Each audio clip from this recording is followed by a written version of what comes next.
حبیب نے کلب کے مینیجر سے کہا کہ وہ محل کا پتہ بتائے، جس پر پہلے تو اس نے انکار کیا لیکن پھر اسے پتہ بتا دیا۔ حبیب وہاں پہنچا تو تہ خانے میں ڈاکٹر عقیل کی لاش دیکھی، وہیں اسے عقیل کے ہاتھ کی لکھی ڈائری بھی مل گئی، جس سے اس نے اندازہ لگا لیا کہ محل میں کس طرح موت کا کھیل کھیلا جا رہا ہے۔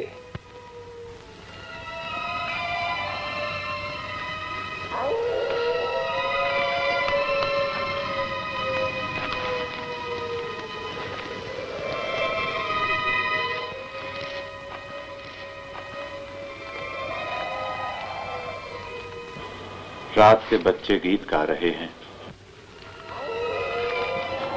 خوب، یہ موسیقی بھی کتنی عجیب ہے۔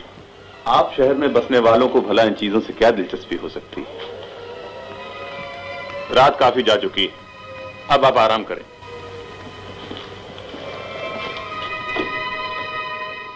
حبیب ڈاکٹر عقیل کی منگیتر شبنم یعنی کہ اداکارہ دیوا کے گھر پہنچا، جہاں اس نے شبنم کے بھائی پرویز، اداکار علاؤدین اور اس کی اہلیہ شیریں یعنی کہ یاسمین کو یہ تمام کہانی سنائی، جس پر انہوں نے یقین نہیں کیا۔ حبیب نے یقین دلانے کے لیے پرویز سے کہا کہ وہ اس کے ساتھ محل چلے جہاں ڈاکٹر عقیل کی لاش موجود ہے۔ یہ دونوں محل پہنچے تو لاش تہ خانے میں نہیں تھی، جس پر پرویز نے ڈاکٹر کا مذاق بنایا۔ ادھر پروفیسر تابانی کی وارداتیں بڑھتی جا رہی تھیں اور وہ بالآخر شبنم تک پہنچ گیا اور اسے بھی اپنا شکار بنا لیا۔ اس واقعہ کے بعد پرویز کو یقین ہو گیا کہ واقعی زندہ لاش کا وجود ہے اور انسانی جان کی یہ دشمن بن چکی ہے، تو اس نے حبیب کے ساتھ مل کر زندہ لاش کو ٹھکانے لگانے کا پروگرام بنایا۔ ایک بڑے مارکے کے بعد انہیں اپنے مشن میں کامیابی ملی، لیکن کیسے؟ ایک زندہ لاش کو کس طرح انجام تک انہوں نے پہنچایا؟ زندہ لاش کس طرح ہلاک ہو سکتی ہے، یہ راز انہیں کیسے معلوم ہوا؟ ان سب سوالات کے جواب جاننے کے لیے آپ کو فلم زندہ لاش مکمل دیکھنا ہوگی۔ یہ تجھے کیا ہو گیا غزالہ؟ جلدی سے ڈاکٹر کو بلاؤ۔ بظاہر تو کوئی بیماری نہیں، خون کی کمی ہو گئی، گھبرانے کی کوئی بات نہیں، شبنم جلد ٹھیک ہو جائے گی۔ میں نسخہ لکھے دیتا ہوں، میں 11 بجے آ کر انجیکشن پھر لگا جاؤں گا۔ Thank you doctor. خدا خدا جی دوستو، زندہ لاش پاکستان کی ان چند فلموں میں سے ایک ہے جن میں گانوں کی قطعی گنجائش نہیں تھی، لیکن عوام کی تفریح کے لیے اس میں 3 گانے شامل کیے گئے جو زیادہ مقبول نہ ہوئے۔ فلم کے موسیقار تصدق حسین تھے، جنہوں نے گانوں سے ہٹ کر فلم کے بیک گراؤنڈ میوزک کو کہانی اور اسکرین پلے کے مطابق بہت شاندار انداز میں مرتب کیا۔ اسی طرح فلم میں چند رقص بھی شامل ہیں جن پر اس زمانے میں سینسر بورڈ نے کچھ اعتراض بھی کیا تھا، جن میں ایک رقص اداکارہ نسرین پر فلم بند ہوا تھا، جبکہ ایک اداکارہ چھم چھم پر۔ ڈانس ڈائریکٹر کے طور پر حمید چودھری نے 100% عمدہ کارکردگی کا مظاہرہ کیا۔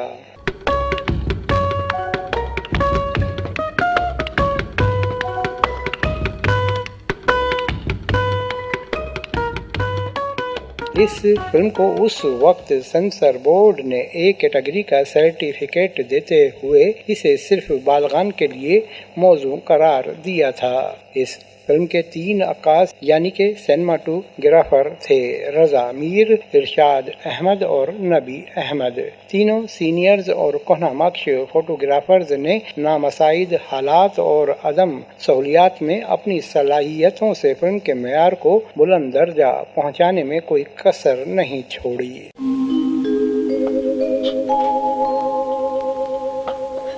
زندہ لاش اپنی ریلیز کے آغاز میں زیادہ پذیرائی حاصل نہ کر سکی، خاص طور پر سندھ سرکٹ میں یہ فلم سلور جوبلی بھی نہ منا سکی، لیکن بعد ازاں جب نمائش کے لیے پیش کی گئی اس فلم نے شاندار بزنس کیا۔